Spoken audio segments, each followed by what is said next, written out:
ফিলিস্তিনের মুসলমান মরে, এই দেশ থেকে বৈশা বৈশা খুব বেশি আফসোস করা যায়।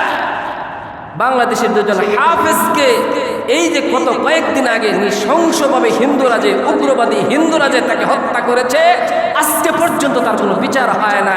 না কোনো মুসলমান শাসক কথা বলেছে, না কোনো মুসলমান ইমানদার তার বিরুদ্ধে আওয়াজ তুলেছে। আজকে তাদেরকে এভাবে নৃশংসভাবে হত্যা করেছে।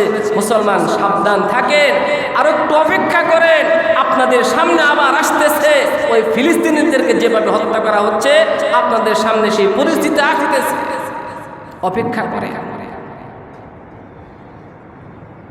ফরিদপুরের মধুখালীর ঘটনা বলছি, ফরিদপুরের মধুখালীর পঞ্চপল্লীর ঘটনা বলছি। কোনো অপরাধ নাই, কোনো অপরাধ নাই। হাফেজ দুটা যুবক, তারা রড মিস্ত্রির কাজ করে। পাশে কে বা কারা ওই মন্দিরের আগুন লাগাইছে, নাও লাগাইতে পারে, নাটক হতেও পারে। এই ওপরে তাদেরকে নৃশংসভাবে হত্যা করা হয়েছে।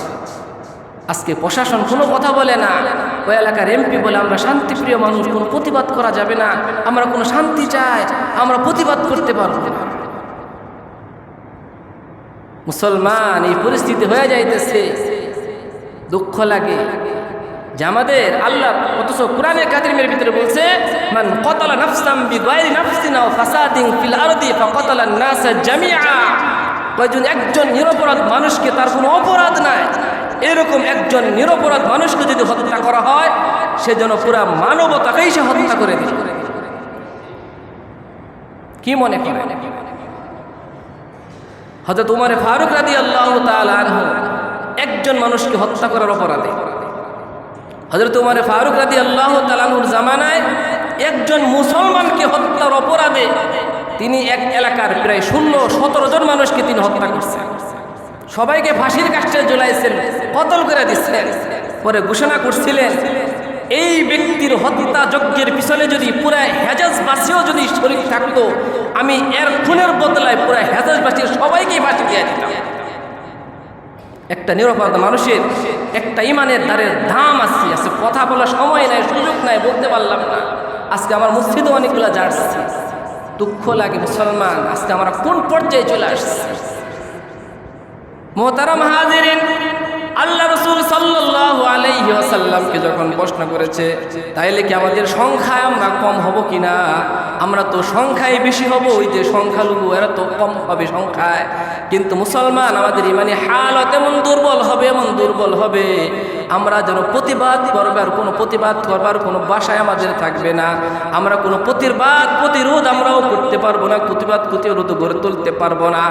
আল্লাহ রাসূল সাল্লাল্লাহু আলাইহি ওয়াসাল্লামকে যখন এই কথা বললেন, তো সাহাবী জিজ্ঞাসা করলেন, তাইলে হুজুর এই অবস্থা আমাদের কেন হবে এই অবস্থাটা?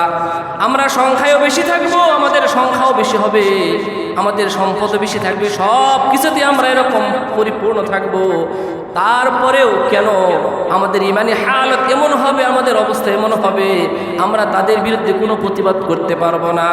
আল্লাহ রাসূল বললেন, দুইটা কারণ, বেশি কারণ না, মাত্র দুইটা কারণ।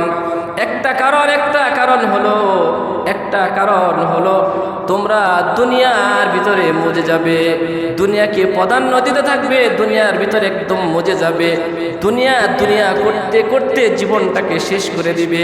তোমাদের সামনে আখিরাত বলতে কিছু থাকবে না, পরকাল বলতে তোমাদের সামনে কিছু থাকবে না। দুনিয়াটাই তোমাদের একমাত্র ভরসা হবে, দুনিয়াটাই একমাত্র তোমাদের পুঁজি হবে। মোহতারাম হাজিরিন, আজকে আমি একটু ফিকির করি, একটু চিন্তা করি। আজকে সাতিয়াচড়া গ্রামবাসী, এলাকাবাসীর অনেক মানুষ তো আমরা আছি, বড় বড় কথাও তো আমরা বলি, দিনী কথা সব কিছুই তো বলি। ওয়াজ মাহফিলের ডাক আসলে তো আমাদেরকে পাওয়া যায় না, দিনী মাহফিলের ডাক আসলে তো আমাদেরকে পাওয়া যায় না। কিন্তু গরুর গোশত যখন গরু বাগ করা হয়, ওই ঈদের রাত্রেতে গরু যখন জব করা হয়, বড় বাগটা তো আমার লাগবে, কারণ সামনে ঈদ আসতেছে, আমাকে তা আনন্দ ফুর্তি সব কিছুই করতে হবে। কিন্তু মসজিদে দিনই কথা হবে, দিনই আলোচনা হবে, সেইখানে আমাকে পাওয়া যায় না। কথা বলেন ঠিক কিনা? মোহতারাম হাজিরিন, কথাগুলো দুঃখ করে বলতেছে। এই জন্য মুসলমান হওয়ার কথা ছিল কি, আমরা আজকে হলাম কি? হওয়ার কথা ছিল কি, আজকে আমরা হলাম কি? এই জন্য আল্লাহ রাসূল বলছেন, তোমরা দুনিয়াকে যখন বেশি প্রাধান্য দিবে, ওই সময় তোমাদের এই অবস্থাটা চলে আসবে। এই জন্য উলামায়ে কেরাম বলেন, আজকে ব্রিটিশরা আমাদের দেশে শাসন কইরা ব্রিটিশরা আমাদের দেশে শাসন করে আমাদের সবচাইতে বড় যে ক্ষতিটা করছে সেটা হলো ওই ব্রিটিশরা আমাদের কালেমাটাই পরিবর্তন করে দেয়া গেছে। ব্রিটিশরা এই দেশকে শাসন করছে 200 বছর, আমাদেরকে তেমন বেশি ক্ষতি করতে পারে না, কিন্তু মুসলমানদের সবচাইতে বড় যে ক্ষতিটা করছে মুসলমানদের কালিমাটাই তারা পরিবর্তন করে দেয়া গেছে।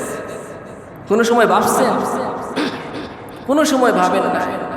ব্রিটিশ পূর্ব এই দেশে প্রত্যেকটা ঈমানওয়ালা প্রত্যেকটা মুসলমানদের অন্তরের ভিতরে এই কথা ছিল, লা ইলাহা ইল্লাল্লাহ, আল্লাহ থেকে সব কিছু হয়, আল্লাহ ছাড়া কিছুই হয় না, এই অন্তরে এই বিশ্বাস ছিল।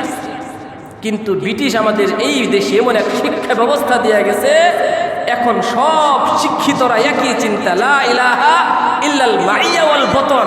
যত শিক্ষিত হও পেট বড় করো, যত উচ্চ শিক্ষিত হও পেট তাজা করো, দুনিয়াকে উন্নত করতে থাকো, আখিরাত তোমার দরকার নাই। কথা বলে